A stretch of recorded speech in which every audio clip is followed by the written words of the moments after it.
계속해서 요한계시록의 말씀을 나누고 있습니다. 요한계시록은 첫 번째 승리에 대한 말씀이라고 했죠. 그렇죠? 믿는 자는 승리할 것이다.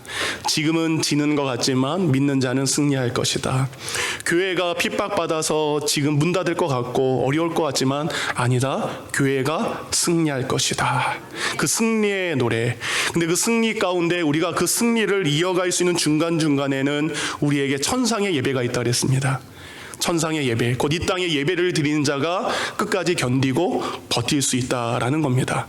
그리고 14만 4천 명이 하나님을 향해 찬양했던 것처럼 어려움 가운데서도 매맞으면서도 찬양했던 그 14만 4천 명의 찬양을 이제 나의 찬양으로 부르는 사람이 그때를 만날 수 있다라는 겁니다. 사랑하는 성도님들, 예배하시기 바랍니다.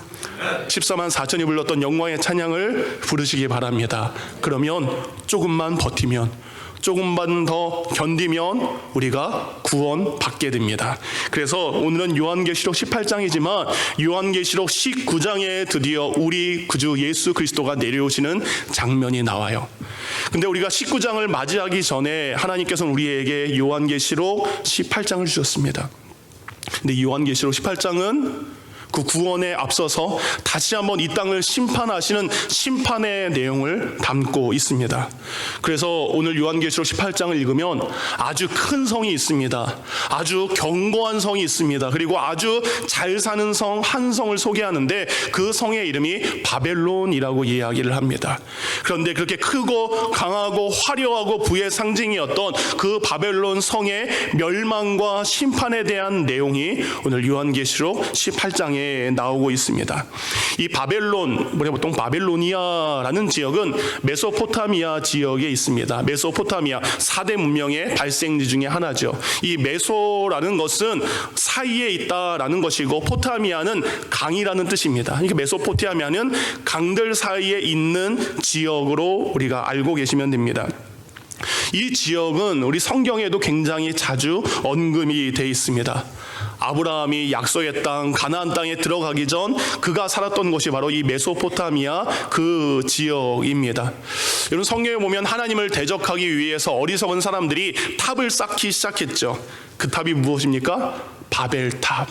저희가 바벨론의 멸망에 대한 이야기를 듣고 있죠. 그 바벨탑도 그 지역에 세워졌던 것이죠. 여러분, 남유다 백성들이 멸망합니다. 그리고 그들이 바벨론에 포로로 끌려가서 살게 되죠. 그들이 포로로 끌려가서 살았던 곳 또한 오늘 성경에 나온 이 바벨론에 있던 메소포타미아 지역이기도 합니다. 이 바벨론이 그 메소포타미아 지역에 여러 나라가 있었지만 가장 강력한 나라를 이룰 때가 있었습니다. 그때가 신바빌로니아라는 시대입니다. 신바빌로니아 시에는 예수님 오시기 BC 600년부터 562년까지 가장 강력한 나라를 이때 이루게 됩니다. BC 450년경 그리스의 역사학자였던 헤로도투스라는 사람이 바벨론을 가리켜 이렇게 기록을 남겼습니다. 우리가 알고 있는 그 어떤 도시보다도 아름다운 도시가, 아름답게 장식된 도시가 바로 바벨론이다. 이런 그림을 한번 보여드리겠습니다. 당시 바벨론의 상황들을 고고학자들이 발견한 다음에 그것에 기초해서 그린 그림이기도 합니다. 바벨론은 먼저 성벽이 아주 특이하게 되어 있습니다. 성벽의 높이가 20m 정도 된다라고 합니다.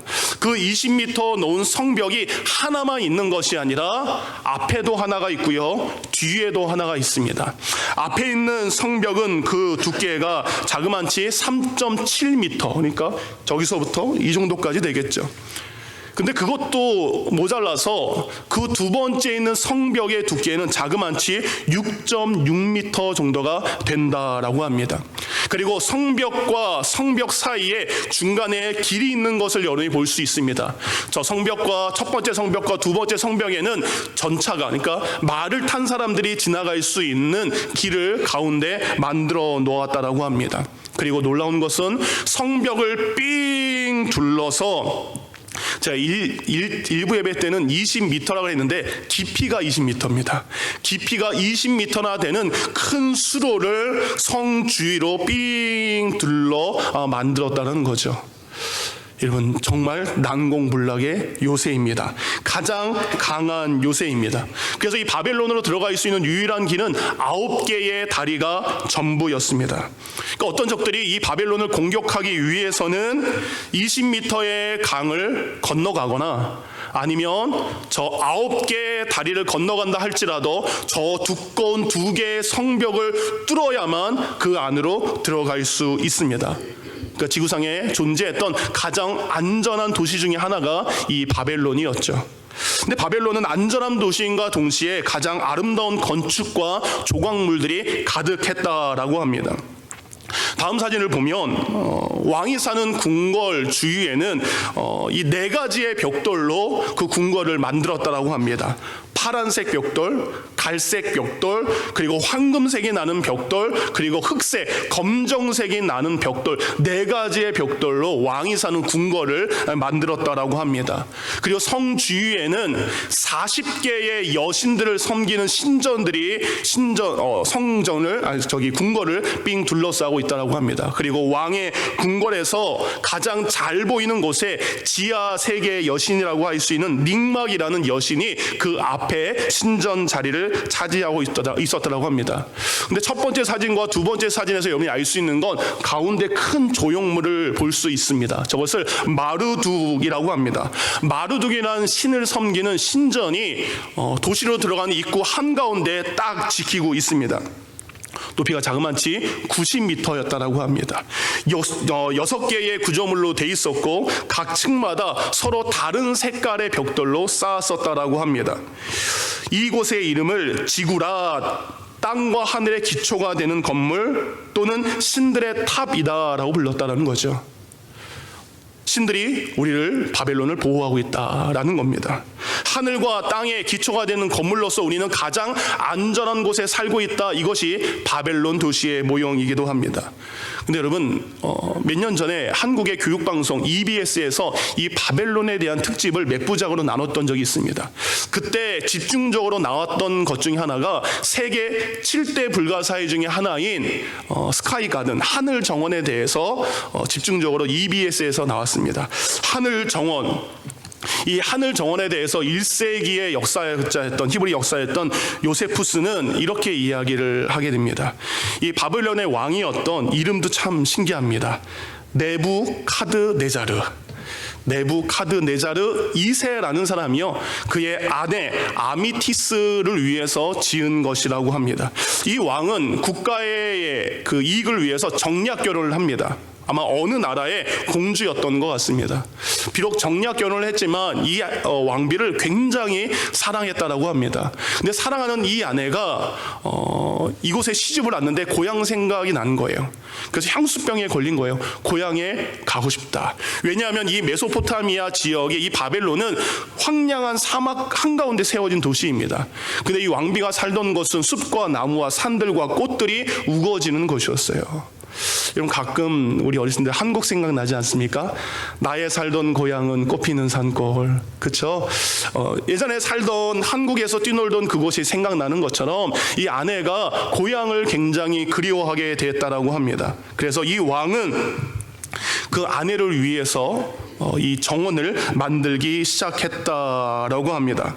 근데 놀라운 건요, 이 정원이 불가사의했던 것은 다음 그림을 한번 보여주시면 이 정원의 높이가 40m였다고 합니다. 성벽 20m에 더 20m를 더해서 성벽이 있는데 저 40m 위에까지 물을 끌어올렸다는 거예요.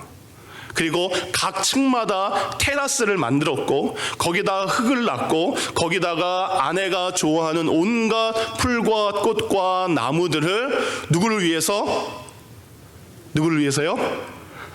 아내를 위해서. 아내를 위해서. 이 정도 하는 남자가 있네요. 그래서 이렇게 하늘 정원을 만들었는데 세계 7대 불가사의라는 건 뭐예요? 어떻게 40m까지 물을 올렸을까? 산이 있어서 그 산에다 물을 해서 이렇게 내려오는 것이 아니라 땅에 있는 물을 지상 40m까지 끌어올린 다음에 계속해서 그 물이 흘러가게 만들었던 구조라는 겁니다. 그 안에는 100개의 방이 있었다라고 합니다. 그리고 내부 한가운데는 굉장히 큰 광장이 있었고요. 또 한쪽에는 목욕탕도 있었다라고 합니다. 이렇게 만들었던 것은 이 여왕의 고향이었던 이 메디아라는 지역의 사람들이 천국 가면 천국은 저럴 것이다. 메디아 사람들은 천국은 저렇게 숲이 우거지고 푸른 나무와 풀과 온갖 과일들이 있어서 꿀과 물이 흘러 넘치는 곳이다 라는 상상을 가졌대요. 그래서 남편은 배려 깊게 아내의 고향 사람들이 천국은 저럴 곳이다 라는 것을 얻어와서 그대로 아내의 마음을 위로했다라고 합니다. 얼마나 큰 위로를 받았겠습니까?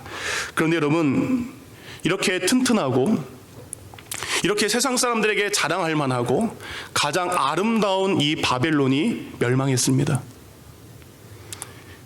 이렇게 영원할 것 같았던 이 바벨론이 채 역사 가운데에 그 영광을 드러낸 시간이 너무나 짧았다라는 겁니다. 바벨론이 어떻게 멸망했냐? 신생 페르시아 제국, 여러분 바사라고 많이 알고 있죠. 바르시아의 고레스 왕이 BC 539년 바벨론 영토를 공격하기 시작합니다. 이 바벨론이 공격을 당하자 그 당시의 왕이었던 이 벨사살이라는 왕이 전쟁터에 나가서 싸우게 됩니다. 근데 이 벨사살 왕이 고레스 왕에게 지게 됩니다. 그리고 얼른 도망왔어요. 그리고 어디로 갔을까요? 가장 안전한 성이었던 이 바벨론 성으로 들어가게 됩니다. 거기는 이중벽이 있고 20m 깊이의 수로가 있는 곳입니다. 그가 그곳에서 이제 결정은 뭐냐? 버티기입니다. 왜냐하면 당시 어떠한 적들이 공격해 올지 모르기 때문에 바벨론 성 안에는 20년간의 식량이 비치되어 있었다고 합니다. 그러니까 이 성 한가운데 20년 동안 밖을 나가지 않아도 살 수 있기 때문에 이 벨사살 왕은 그 안에 콕 박혀서 밖에 있는 군인들이 지쳐 나가 떨어질 때까지 기다리게 된 거죠. 이제 안에서 기다리고 있는 이 벨사상이 무엇을 하게 됩니까? 그 상황에 대해서 다니엘서가 기록을 하고 있습니다. 다니엘서 5장 1절은 당시의 상황을 이렇게 기록을 하고 있습니다. 벨사살 왕이 그의 귀족 1000명을 위하여 큰 잔치를 베풀고 그 1000명 앞에서 술을 마시니라. 정신 나간 거 아닙니까? 밖에는 페르시아의 군인들이 호위를 하고 있습니다. 그런데 문제 없다라는 거예요. 든든한 성이 우리를 지키고 있기 때문에, 우리 성에는 20년 가까이 먹을 수 있는 식량이 있기 때문에 우리는 아무 문제 없다 과시하기 위해서 1000명의 신하들을 불러다가 날마다 술잔치를 벌이기 시작을 합니다. 여러분, 사람이 술에 취하면 정신이 없어지죠. 그래서 이 왕이, 벨사살 왕이 정신 나간 짓을 하나 하게 됩니다. 벨사살 왕은 느부갓네살 왕 때 예루살렘을 침공하면서 하나님의 성전에 있었던, 하나님의 성전에서 쓰이는 그릇들이 있었어요. 금으로 만든, 은으로 만든 그릇들이 있었습니다. 근데 그것을 갑자기 가져오라고 시킨 거예요. 저 왕의 보물창고에 있는 저 예루살렘 성전에 있었던 하나님이란 존재에게 쓰임받았던 그 잔을 내게 가져와라. 내가 그것을 나의 백성과 나의 왕후들과 나의 귀족들과 함께 술잔으로 사용을 하리라. 다니엘서 5장 2절부터 4절은 이렇게 기록을 하고 있습니다. 벨사살이 술을 마실 때에 명하여 그의 부친 느부갓네살이 예루살렘 성전에서 탈취하여 온 금 은그릇을 가져오라고 명하였으니 이는 왕과 귀족들과 왕후들과 후궁들이 다 그것으로 마시려 함이었더라. 이에 예루살렘 하나님의 전 성소 중에서 탈취하여 온 금그릇을 가져오매 왕이 그 귀족들과 왕후들과 후궁들과 더불어 그것을 마시더라. 그들이 술을 마시고는 그 금, 은, 구리, 쇠, 나무, 돌로 만든 신들을 어떻게 하리라? 찬양하리라. 하나님의 성전에 귀한 그릇을 술잔으로 쓰는 것도 모자라서 그 술잔을 가지고 그는 금과 은과 구리와 쇠와 나무와 돌로 만든 세상의 헛된 신들을 위하여라고 잔치를 벌이고 있는 것이 오늘 벨사살 왕의 모습이었습니다. 그렇게 그가 하나님의 성전의 귀한 그릇을 술잔으로 사용하고 우상의 잔으로 사용하고 있을 때 갑자기 사람의 손가락 모양이 나타나기 시작합니다. 그리고 그 손가락은 벽에다가 무엇인가 글을 쓰기 시작합니다. 그 손과 그 글씨를 볼 때 이 왕의 얼굴색이 변하고 두려움으로 온몸이 떨기 시작합니다. 다니엘 5장 5절에서 6절 이 상황을 이렇게 표현합니다. 그때 사람의 손가락들이 나타나서 왕궁 촛대 맞은편 석회벽에 글자를 쓰는데 왕이 그 글자 쓰는 손가락을 본지라 이에 왕의 즐기던 얼굴빛이 변하고 그 생각이 번민하여 넓적다리 마디가 녹는 듯하고 그의 무릎이 어떻게 돼요? 서로 부딪힌지라.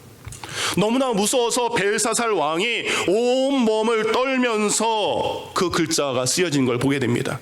그리고 두려움에 저 글자가 무엇이냐, 어떤 내용이냐, 성 안에 있는 모든 지혜로운 사람을 부르지만 아무도 그것을 해석할 수 없고 아무도 그것을 읽을 수 없습니다.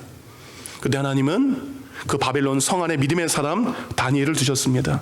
하나님은 그 다니엘을 통해서 그 글자가 어떤 건지 어떤 의미인지 그에게 알려주게 됩니다. 먼저 다니엘은 그 글을 읽기 전에 왜 이런 일이 일어났는지 그를 이렇게 책망합니다. 다니엘 5장 18절부터 23절의 내용을 읽어드립니다.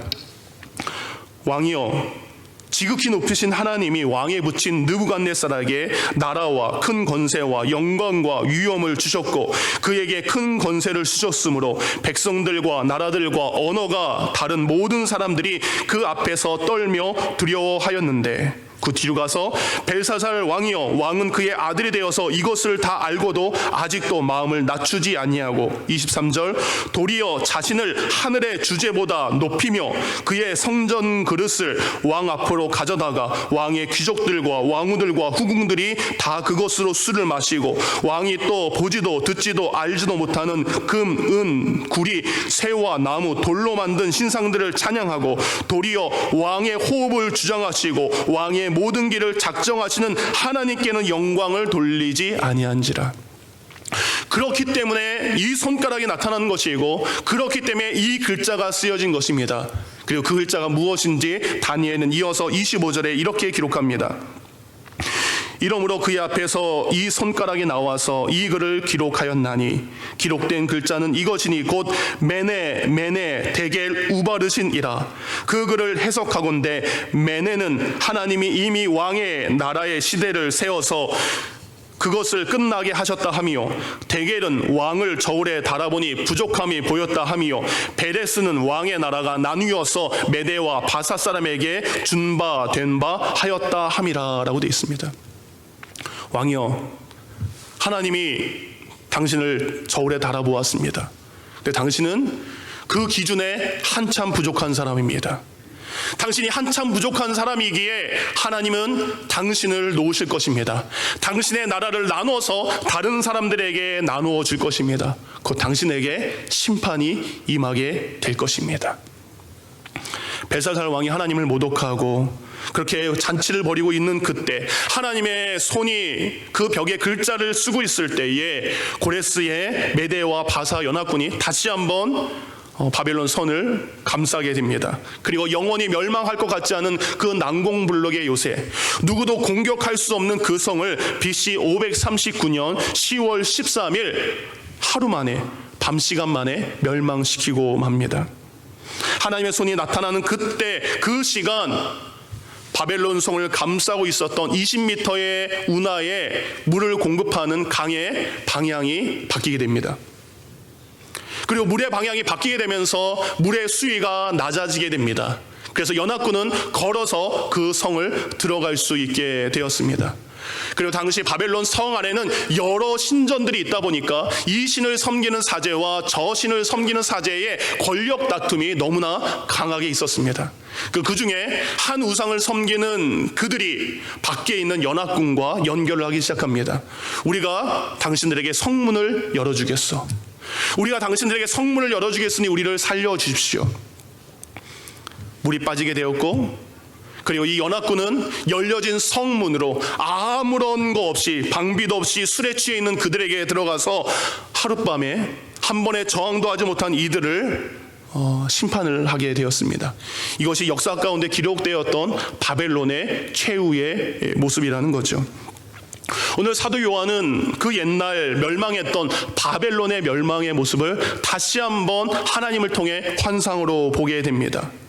큰 천사가 하늘에서 내려오게 됩니다. 그 천사가 하늘에서 내려왔을 때 그 어두웠던 땅이 환하게 됩니다. 그리고 환하게 된 그 땅에서 이 힘 있는 천사는 이렇게 외칩니다. 오늘 본문인 요한계시록 18장 2절 말씀입니다. 다 같이 2절을 읽도록 하겠습니다. 시작.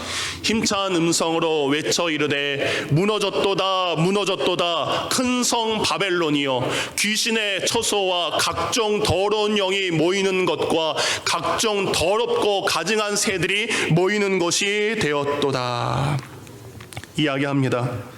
세상 사람들 눈에는, 그리고 사람의 눈에는 가장 크고 강한 성이고 안전한 성이었지만 하나님의 눈으로 보면, 믿음의 눈으로 보면 그 안에는 귀신이 가득한 곳이었습니다.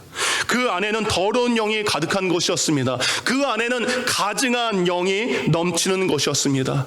그 안에는 음행의 포도주를 마시는 사람들이 가득 찼습니다. 화려한 것으로 사치를 꾸미는 사람들이 가득한 곳이었습니다. 심판받아야 마땅한 것들이 차고 넘치는 곳이었습니다. 바벨론 성 안에 있는 온갖 귀신들은 사람들의 마음을 미혹하기 시작합니다. 각종 더러운 영들은 사람들로 하여금 하나님을 대적하게 합니다. 그리고 각종 가증한 것들로 하나님의 영광의 자리를 그들로 차지하게 했던 것이 바로 바벨론입니다. 지금 요한이 보는 이 바벨론은 어디를 말할까요? 1차 독자였던 초대교회 성도들, 그들의 눈에 바벨론은 지금 로마입니다. 바벨론처럼 로마는 가장 안전하고 가장 강력하고 가장 화려한 나라였고, 그리고 그 나라의 왕은 세상 사람들에게 주로서 하나님으로서 불림을 받는 것이었죠.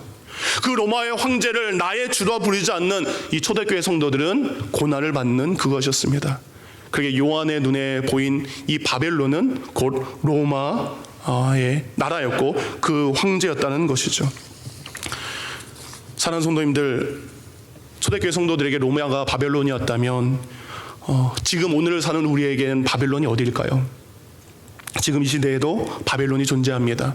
요한계시록 18장을 통해서 하나님을 대적하고 하나님 없이 살아가는 그 바벨론이 어디인지 오늘 하나님은 요한계시록 말씀을 통해서 우리에게 이런 곳이 바벨론이다라고 말씀하고 계십니다. 첫 번째, 이 시대의 바벨론은 바로 음행이 있는 곳이 바벨론입니다. 음행이 넘치는 곳이 바로 바벨론입니다. 바벨론과 그리고 초대교회 성도들이 살았던 그 로마 시대의 공통점 중에 하나가 성적인 문란이 팽배했다라는 겁니다. 영의 만족을 위해 살아가는 것이 아닌 몸의 쾌락을 위해 살았던 곳이 바로 이 바벨론이고 로마였습니다. 이런 사탄은요, 여러 가지를 통해서 우리를 유혹하지만 성적인 유혹을 통해, 성적인 것을 통해 우리 믿는 자들을 유혹할 때가 너무나 많습니다. 왜냐하면 요한계시록 2장 14절을 보면 그 성적 쾌락에 넘어져가는, 힘들어하는 교회가 있었습니다. 요한계시록 2장 14절, 내게 두어 가지 책망할 것이 있나니 거기 내게 발람의 교훈을 지키는 자들이 있도다. 발람이 발락을 가르쳐 이스라엘 자손 앞에서 걸림돌을 놓아 우상의 제물을 먹게 하였고 또 행음하게 하였느니라. 여러분, 이 발람은 거짓 선지자입니다. 그래서 모압의 왕 발락이 돈을 주겠으니 이스라엘 백성들을 저주하세요 라고 했죠. 근데 가는 길에 하나님이 그를 막으셨습니다. 그리고 그는 그의 입으로 하나님의 백성들을 저주하지는 않았습니다. 그러나 나중에 그는 발락 왕을 찾아갑니다. 그리고 발락 왕에게 이스라엘 백성들을 넘어뜨릴 한 가지의 묘책을 이야기하기 시작합니다. 이것은 내가 할 수 없습니다. 내가 하면 내가 벌 받으니까 당신들에게 내가 그 비책을 알려주는 것입니다. 그래서 그 비결을 알려주게 됩니다. 그것에 대해서 민수기 25장 1절은 이렇게 이야기합니다. 이스라엘이 시딤에 머물러 있더니 그 백성이 모압 여자들과 음행하기를 시작하니라. 그 여자들이 자기 신들에게 제사할 때에 이스라엘 백성을 청함해 백성이 먹고 그들의 신들에게 저함으로. 광야를 걸어갔던 고된 이스라엘 백성들이 시딤이라는 곳에 잠시 머물게 됩니다. 그리고 발람의 그 꾀에 따라 이 발락 왕은 모압에 있는 어여쁜 여인들을 시드 땅으로 보내게 됩니다. 그리고 그곳에 있는 이스라엘 남자들을 유혹하기 시작합니다. 성적으로는 유혹 앞에 이스라엘 백성들은, 남자들은 처참하게 무너져 가기 시작합니다. 그리고 이방 여인들, 자신들을 꾀기 위해서 온 여인들과 음행하기 시작합니다. 그런데 그것으로 그치는 것이 아니라 그 음행했던 여자들이 이제 내가 섬기는 우상에게 절을 할 때, 그 우상을 찾아가서 무엇인가를 할 때 자신과 간음했던 이 남자들을 청하기 시작합니다. 그리고 모압 여인들과 간음했던 이 남자들은 그 신에게 찾아가서 우상에게 절을 하게 되는 거죠. 이것이 바로 발람의 교훈이라는 거죠. 사랑하는 성도님들, 우리에게 있는 음행이 그 음행으로 그치는 것이 아니라 다른 우상을 섬기는 것, 하나님보다 육체를 더 사랑하는 것으로 바뀌게 되는 것입니다. 사단은 하나님을 두려워하는 이 불경건의 모습을 가지고 불의한 행위를 하게 된다는 겁니다. 이 시대 사단은 미디어와 수많은 것을 통해 남자 성도이건 여자 성도이건 여러분들을 성적으로 유혹을 하고 있습니다. 그 성적 유혹이 있는 그것이 바로 멸망해야 될 바벨성인 것을, 바벨탑인 것을 여러분이 잊지 않기를 원합니다. 두 번째, 이 시대의 바벨론은 돈을 사랑하는 그것이 바로 바벨론입니다. 요한계시록 18장 12절부터 14절을 보면 이 바벨론 사람들이 누렸던 온갖 부에 대해서 이렇게 자세하게 기록이 되어 있습니다. 그런데 이 바벨론이 누렸던 부나 로마 사람들이 누렸던 부나 너무나 공통점이 많습니다. 요한계시록 18장 12절부터 14절 읽어드립니다. 그 상품은 금과 은과 보석과 진주와 세마포와 자주 옷감과 비단과 붉은 옷감이요, 각종 향목과 각종 상아 그릇이요, 값진 나무와 구리와 철과 대리석으로 만든 각종 그릇이요, 계피와 향료와 향과 향유와 유향과 포도주와 감람유와 고운 밀가루와 밀이요, 소와 양과 말과 수레와 종들과 사람의 영혼들이라. 바벨로나, 내 영혼이 탐하던 과일이 내게서 떠났으며 맛있는 것들도 빛난 것들이 다 없어졌으니 사람들이 결코 이것들을 다시 보지 못하리로다. 바벨론 사람과 로마 사람들이 누렸던 세 가지의 풍요와 사치가 있습니다. 그들이 따라갔던 이 세 가지의 사치, 풍요는 첫 번째, 금과 은과 진주로 대변되는 보석에 심취했다라는 겁니다. 바벨론 사람들은 보석에 심취했던 사람들입니다. 두 번째, 그들은 비단과 자주 옷감과 온갖 향수로 대변되는 이 패션에, 입는 것에 그들이 심취가 되었습니다. 올리브유와 밀가루와 맛있는 과일로 대변되는 먹을거리에 그들은 심취되어 있었습니다. 그 바벨론 사람들은 옷을 사는 것, 보석을 사는 것, 향수를 뿌리며 맛있는 음식을 먹는 것에 빠져 있었던 사람들이 바로 바벨론 사람들의 모습이었습니다. 당시 바벨론이나 로마 사람들, 이 사람들은요, 더 많은 음식을 먹기 위해서 그것을 토해야 되잖아요. 토해야 또 먹죠. 그것을 토하게 하는 종이 따로 있었다라고 합니다. 온갖 음식들을 더 먹고 싶은데 더 들어가지 못하니까 나오게 해야죠. 그래서 그것을 나오게 하는 종들을 따로 두었다라고 합니다. 더 좋은 보석과 옷감과 그것을 동방에서부터, 아시아에서 가져오기를 그들은 돈을 아끼지 않고 사용을 했다라고 합니다. 여러분, 이 이야기를 들으면서 혹시 우리가 사는 이 시대도 바벨론 시대와 같지 않습니까? 요한계시록 18장 7절에 보면 이런 말씀이 나옵니다. 그가 얼마나 자기를 영화롭게 하였으며 사치하였든지. 말씀을 통해 말세가 오면 사람들은 자신을 영화롭게 합니다. 그리고 자신을 영화롭게 보이기 위해서, 아름답게 보이기 위해서 온갖 것으로 사치하는 것이 망하는 나라의 마지막 시대에 일어나는 일들입니다. 우리는 하나님의 형상으로 지음받았습니다. 여러분, 아름답게 지음받았습니다. 사탄이 우리에게 자꾸 유혹하는 것은 무엇입니까? 자꾸 우리 자신을 보게 하는 것이 아니라 내 몸에 치장하고 있는 보석을 보게 하고, 내 몸에 입고 있는 옷을 보게 하고, 그래서 나를 보는 것이 아니라 그 물건을 보게 하는 게 사단의 속임수라는 것이죠. 우리의 모든 것이 그 화려한 것에 가려지는 시대에 우리는 살고 있습니다. 여러분, 사람들이 그러면 이 모든 것을 얻기 위해 어떻게 됩니까? 돈을 사랑해야 됩니다. 돈이 있어야 이것을 할 수 있습니다. 그런데 골로새서 3장 5절은 이렇게 이야기합니다. 그러므로 땅에 있는 지체를 죽이라. 곧 음란과 부정과 사욕과 악한 정욕과 탐심이니 탐심은 우상 숭배니라.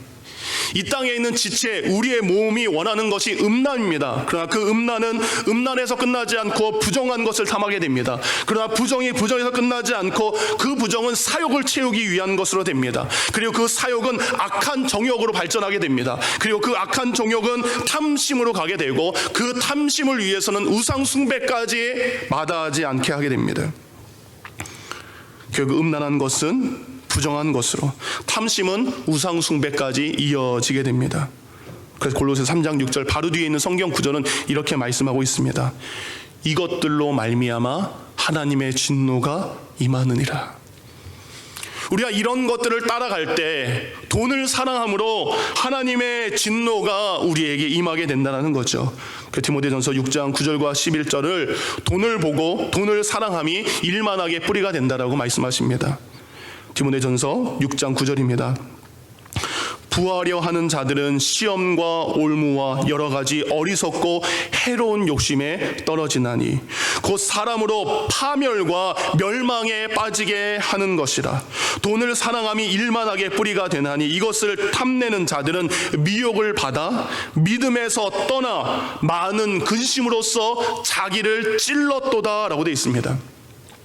돈을 사랑하는 것은 곧 자기를 죽이는 것이다 라고 성경은 표현을 하고 있습니다. 돈을 사랑하는 것 때문에 결국 나는 죽게 된다는 겁니다. 이렇게 돈을 사랑하는 곳, 돈을 사랑하는 곳에 있는 그것이 바로 바벨론 땅이라고 성경은 말씀하고 있습니다. 분당 우리 교회 이찬수 목사님께서 세상에서 믿음으로 믿는 자로 산다라는 것은 이란 책에서 이런 내용을 이야기하셨어요. 세상에서 믿는 자로 산다는 것. 세상 나라는 겉은 아주 화려하고 대단한 것 같지만 사실은 기초가 부실한 나라입니다. 다니엘 2장 32절을 세번역 성경으로 보면 거대한 신상을 다음과 같이 표현을 하고 있습니다. 그 신상의 머리는 순금이고 가슴과 팔은 은이고 뼈와 넓적다리는 노쇠이고 무릎 아래는 쇠이고 발의 일부는 쇠이고 일부는 진흙이었다라고 표현되어 있습니다. 자세히 보면 아래로 내려갈수록 점점 부실해지는 거죠. 보이는 것은 금으로 하지만 가장 기초가 되는 것은 흙으로 세운 것을 알 수 있습니다. 기초가 얼마나 부실한지 우리는 상상으로 그릴 수 있다는 겁니다.